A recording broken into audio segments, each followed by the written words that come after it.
अस्सलाम वालेकुम। पिछली वीडियो में जैसा कि आप लोगों को पता है हमने ट्रेडिंग साइकोलॉजी की बात की थी, ठीक है। और हमने ये समझा था कि ट्रेडिंग साइकोलॉजी असल में क्या है। अब देखें, अगर हम साइकोलॉजी में देखें ना, तो साइकोलॉजी में एक्चुअल में जो सबसे अहम रोल प्ले करते हैं ना, वो हमारे इमोशंस होते हैं, ठीक है। अब हमने इमोशंस को समझना है कि एक्चुअल में हमारे इमोशंस क्यों ख़राब होते हैं, ठीक है। अब दो बातें, सिंपल दो बातें, फिर हम इस टॉपिक के अंदर ज़रा डेप्थ में जाएंगे। देखें, एक बात याद रखें, ट्रेडिंग में जो आपकी साइकोलॉजी होती है ना, ये एक फार्मूला याद रखें। आपकी जो साइकोलॉजी होती है इज़ इक्वल टू एक्सपेक्टेशन, कि आपकी मार्केट में एक्सपेक्टेशंस क्या हैं, ठीक है, नफ़ी रियलिटी। ये आपकी ट्रेडिंग साइकोलॉजी है। आपकी मार्केट में एक्सपेक्टेशंस क्या हैं और हकीकत में मार्केट की रियलिटी क्या है, और इसका जो आंसर आता है वो आपकी साइकोलॉजी है। आपकी एक्सपेक्टेशन ये है कि आपने 3 महीने में अमीर बनना है, रियलिटी ये है कि ऐसा पॉसिबल नहीं है, ठीक है। आपको सीखना पड़ेगा, और जब ऐसा नहीं होगा तो आपकी साइकोलॉजी क्या होगी, तबाह होगी। और इसी को हमने तोड़ना है और इसी बात को हमने समझना है। दूसरी बात, साइकोलॉजी कब ख़राब होती है, जब आप अपनी हद से बढ़ के रिस्क ले लेते हैं, ठीक है। कैसे, जैसा कि अब आपकी बेयर बर्दाश्त में तो सिर्फ रिस्क है कि आप $10 का रिस्क लें, जब आप $20 से $50 का रिस्क ले रहे हैं तो आपका तो हाथ ही कांपेगा ट्रेड में, ठीक है। तो साइकोलॉजी का मेन पर्पस, जो मेन आप कह लें कि लिंक्ड है ना, वो आपकी एक्सपेक्टेशंस के साथ है और सबसे ज़्यादा आपके माइंडसेट के साथ है, और वही चीज़ें आपकी साइकोलॉजी को सही करती हैं या ख़राब करती हैं। अब देखें, लोग अपने अकाउंट इसलिए नहीं ख़त्म करते क्योंकि उनके पास कोई स्ट्रेटजी नहीं होती, बल्कि वो इसलिए ख़त्म करते हैं क्योंकि उनके इमोशंस उनकी सबसे बड़ी प्रॉब्लम होती हैं।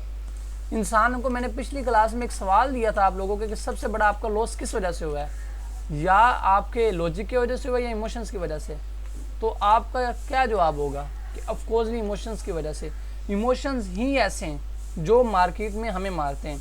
मार्केट कभी भी ट्रेडर को मारती नहीं है, दियर इमोशंस डू, उनके इमोशन उन्हें मारते हैं।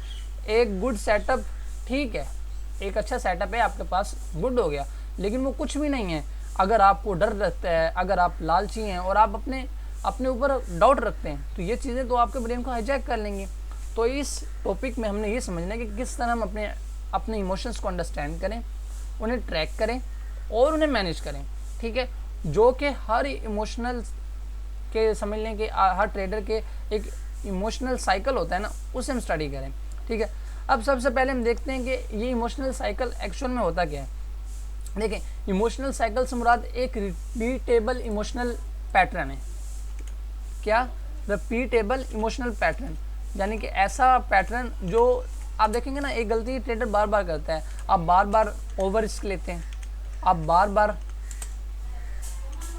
डर जाते हैं मार्केट में, यानी कि बार बार एक काम होता है, यानी कि आपके अंदर एक रिपीटेबल इमोशनल पैटर्न है, सही है। और ये जो रिपीटेबल इमोशनल पैटर्न है ना, इसे हम कहते हैं इमोशनल साइकिल, और इसी से हमने बाहर निकलना है, सही है। अब यहाँ पे हमारे इमोशनल साइकिल के अंदर ये जो रिपीटेबल इमोशनल पैटर्न है, ये हमारी कंसिस्टेंसी को बर्बाद कर देता है। अगर हम इन्हें रिकॉग्नाइज नहीं करेंगे तो हम ट्रेडिंग में बहुत जल्द बर्बाद हो जाएंगे। तो इधर हमारे पास यहाँ पे मुख्तलिफ स्टेजेस आ जाती हैं हमारी इमोशनल साइकिल की। सबसे पहली जो स्टेज होती है, दैट इज़ योर होप। आपके अंदर होप बिल्ड होती है कि ये स्ट्रेटजी बस अब सब कुछ मेरा चेंज कर देगी। और जैसे ही आप वो होप लेके वो स्ट्रेटजी सीख लेते हैं, फिर आपके अंदर आती है एक्साइटमेंट, जो कि आपको अर्ली विंग से मिलती है। आप मार्केट में जीतते हैं, आप मार्केट में जैसे जैसे आगे बढ़ते हैं आपको एक्साइटमेंट मिलती है। आप बैक टेस्टिंग करते हैं, आपको पता चलता है कि यार मार्केट में मैं तो बहुत अच्छा जा रहा हूँ। और यही एक्साइटमेंट आपके अंदर ओवर कॉन्फिडेंस लाती है। कॉन्फिडेंस एक अलग चीज़ है, ओवर कॉन्फिडेंस एक अलग चीज़ है। कॉन्फिडेंस हमेशा इंसान की रियल कैपेबिलिटीज़ पर मुनसर होता है, जबकि ओवर कॉन्फिडेंस हमेशा उसकी ईगो के ऊपर मुश्तमिल होता है, सही है। फिर जैसे ही आप ओवर कॉन्फिडेंस होते हैं, आप लार्ज रिस्क लेते हैं, ठीक है, आपका कोई रूल नहीं होता क्योंकि आप समझते हैं कि आप मार्केट में करें। अब यहाँ पे आपकी चौथी स्टेज आ जाती है जहाँ पे आपको लगता है शौक क्यों लगता है कि ड्यू टू ओवर कॉन्फिडेंस हमेशा इंसान मार खाता है और आपका सबसे बड़ा लॉस होता है। एसएल नहीं, एक सिंपल एसएल नहीं, बल्कि लॉस होता है जो कि आपको मारता है।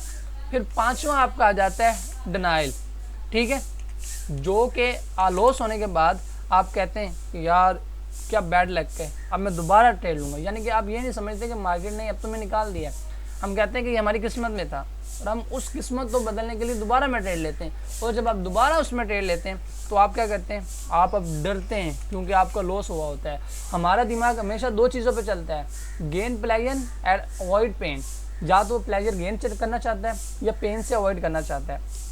और जब एक जगह उसे तकलीफ मिले तो उस जगह से अवॉइड करना चाहता है।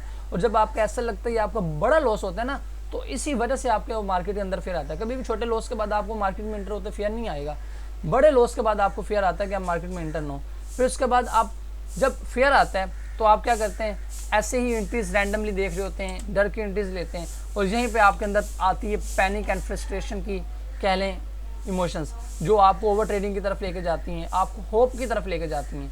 और एंड पर आपको क्या आता है, कैप्चुलेशन, कि आप मार्केट पर ब्लेम करना शुरू कर देते हैं। आप कहते हैं कि हमारा तो कोई कसूर ही नहीं है, ये कसूर तो सारा किसका है, मार्केट का है। और यही चीज़ है जो आपको मार्केट में मारती है। तो अब ये देखें, अब ये 8 किस्म के आपके साइकिल हैं, जैसे कि एक ट्रेडर इन्हीं में से गुजरता है, फिर वो ऐसे बार बार न्यू सीखता है और इसी इमोशनल पैटर्न में रहता है। और जब तक आप एक इमोशनल पैटर्न तोड़ेंगे नहीं, आप अपने आप को कामयाब नहीं कर सकते। अब देखें, बहुत से ट्रेडर इस साइकिल में आपको पता है फंसे क्यों रहते हैं। सबसे मेन जो प्रॉब्लम होती है ना, वो अपने आप पर रिफ्लेक्ट नहीं करते, वो अपने इमोशंस के बारे में लिखते नहीं हैं। रिफ्लेक्शन रिफ्लेक्शन रिफ्लेक्शन रिफ्लेक्शन बहुत ज़्यादा इंपॉर्टेंट है।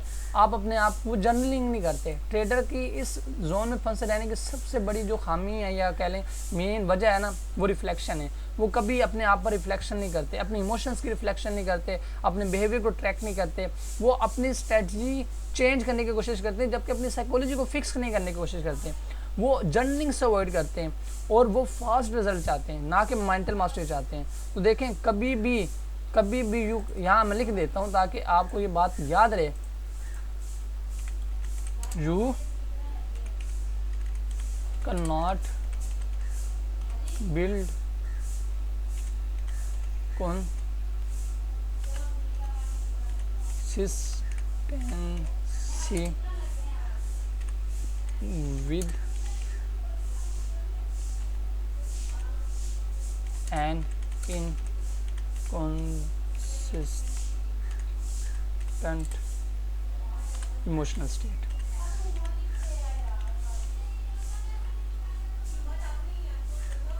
आप कभी भी एक कंसिस्टेंसी की रूटीन बिल्ड नहीं कर सकते विदाउट के आपके जो इमोशंस हैं वो कंसिस्टेंट ना हो। तो आपको इमोशनल स्टेट का कंसिस्टेंट होना बहुत ज़रूरी है, ठीक है। इनकंसिस्टेंट यहाँ इनकंसिस्टेंट, ठीक है, कभी भी इनकंसिस्टेंट इमोशनल स्टेट में आप कंसिस्टेंसी बिल्ड नहीं कर सकते हैं। अब ये देखते हैं कि आप जानते हैं कि जब आप एक साइकिल में फंसते हैं इमोशंस के, तो इसका इम्पैक्ट क्या पड़ता है आपके ट्रेडिंग पे। इसका इम्पैक्ट बहुत ख़तरनाक होता है, जो कि आपको ट्रेडिंग में बर्बाद कर डालता है। इसका इम्पैक्ट पता क्या होता है, आप लोड साइज इंक्रीज करते हैं, किसकी वजह से, लालच की वजह से। आप एंट्री फोमो में लेते हैं, फियर की वजह से। आप रिस्क बढ़ा देते हैं, किसकी वजह से, रिवेंज की वजह से। आप एग्जिट लेना नहीं आता, पैनिक की वजह से। लॉस होल्ड रखते हैं, प्रॉफिट कट कर देते हैं, क्यों, आपको पता ही नहीं होता मार्केट का। फिर बता रहा हूँ, even the best strategy will fail if your psychology is unstable. अगर आपका जितना भी मजबूत सिस्टम है, मगर आपकी इमोशनल स्टेट कंसिस्टेंट नहीं है, आप इमोशनल स्टेबल नहीं है, तो आपका वो सेटअप किसी भी खाते का नहीं है। अब हमें कैसा पता चले कि हम किस स्टेज पर हैं अपने इमोशंस को लेकर। तो ये चंद सवाल मैं बोलता हूँ, ज़रा गौर कीजिएगा।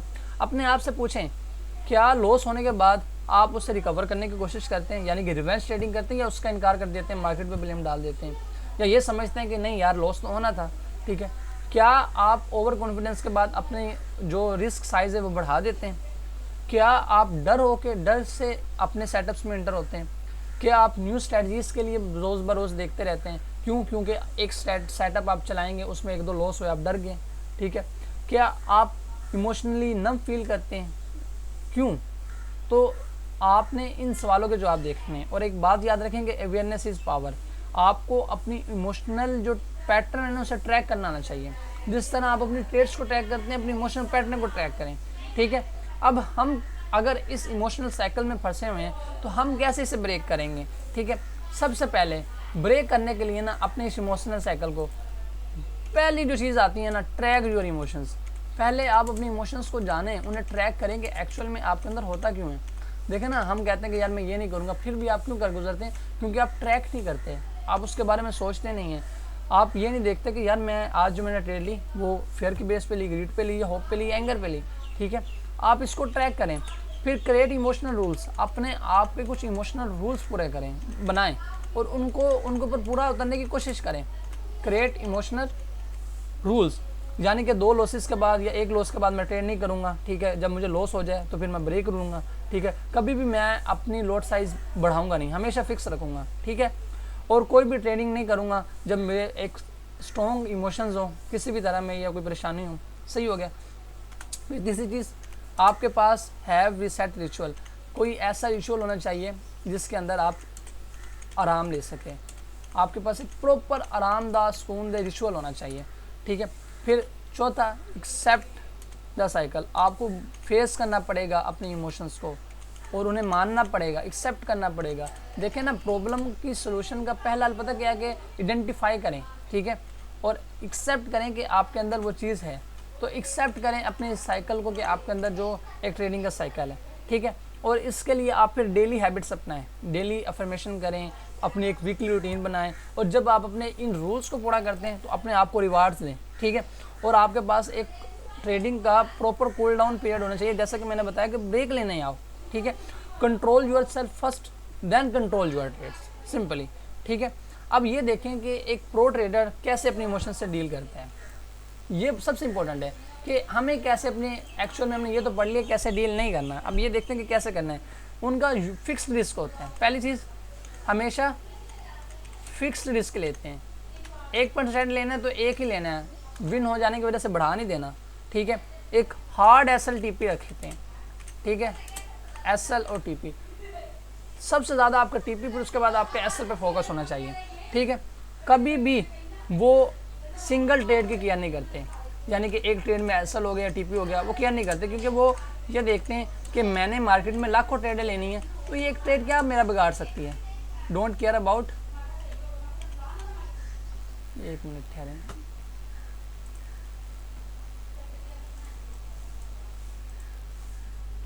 अबाउट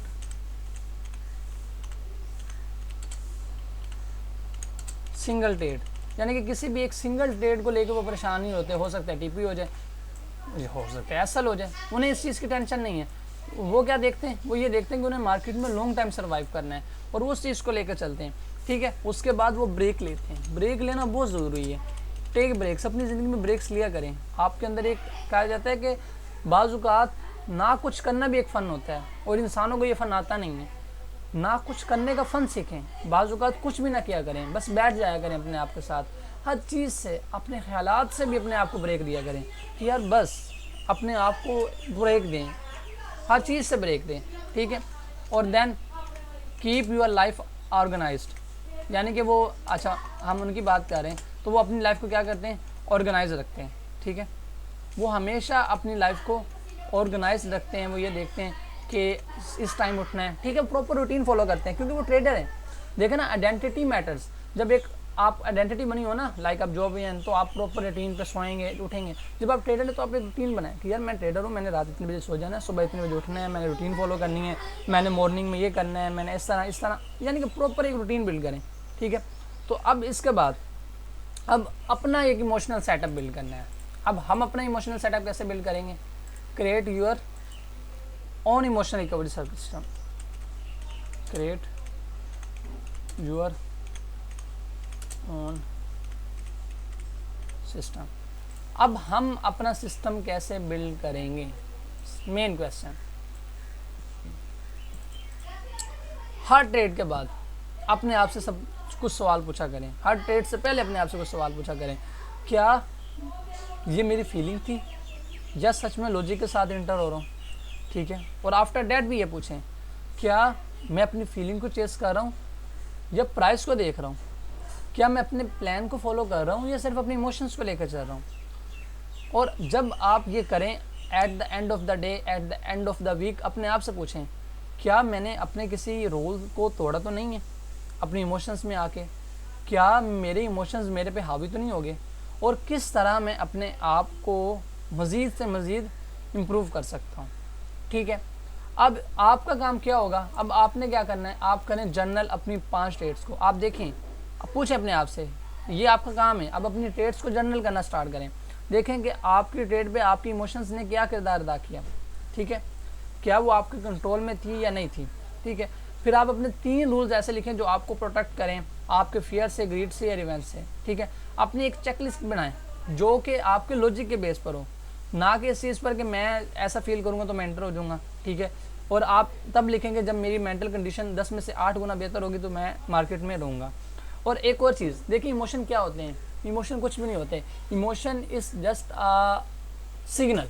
ठीक है, ये आपके ब्रेन में या आपके जिस्म में आने वाला एक सिग्नल होता है जो आपको बताता है कि कुछ खतरा है। हमारा जो ब्रेन है ना, वो एक कंडीशन पे बिल्ड किया गया है जिसे हम कहते हैं सर्वाइवल कंडीशन। ये 2 ही चीज़ें करता है, फाइट एंड फ्लाइट। ठीक है, जब मेन प्रॉब्लम पता क्या होती है कि मैं सर्वाइव कर जाऊँ। ठीक है, मेन प्रॉब्लम सर्वाइवल होती है, और इस सर्वाइवल के लिए हमें इमोशंस आते हैं। मार्केट में जब फेयर होता है तो हमारे अंदर सर्वाइवल मोड ऑन हो जाता है, fight and flight mode on हो जाता है। तो इमोशन देखे कुछ भी नहीं होती, इमोशन सिर्फ और सिर्फ आपके दिमाग के अंदर, आपके जिस्म के अंदर पैदा होने वाले सिग्नल्स होते हैं। मैटर क्या करता है, आपका रिस्पॉन्स क्या है। तो आपका रिस्पॉन्स ही मार्केट में मैटर करता है। ठीक है, your strategy is only as strong as your emotional discipline. आपकी स्ट्रेटजी उतनी ही स्ट्रॉन्ग होगी जितना आपका इमोशनल डिसिप्लिन स्ट्रॉन्ग होगा। तो सबसे पहले learn to master your mind before you master the market. सबसे पहले अपने माइंड को मास्टर करना सीखें, देन मार्केट की तरफ। सही हो गया, तो ठीक है जी, मिलते हैं अब इंशाल्लाह नेक्स्ट लेक्चर में। तब तक अल्लाह हाफिज़। और ये जो चीज़ें मैं आपको बताता हूँ इन पर प्रैक्टिस किया करें, अपने आप से सवाल पूछा करें और अपना एक प्रॉपर सिस्टम बनाया करें। ठीक हो गया, और अपनी इन खामियों पर काम किया करें। खामियों पर काम करेंगे तो आप कामयाबी हासिल कर पाएंगे ना, वरना तो कुछ नहीं मिलेगा। अल्लाह हाफिज़ जनाब।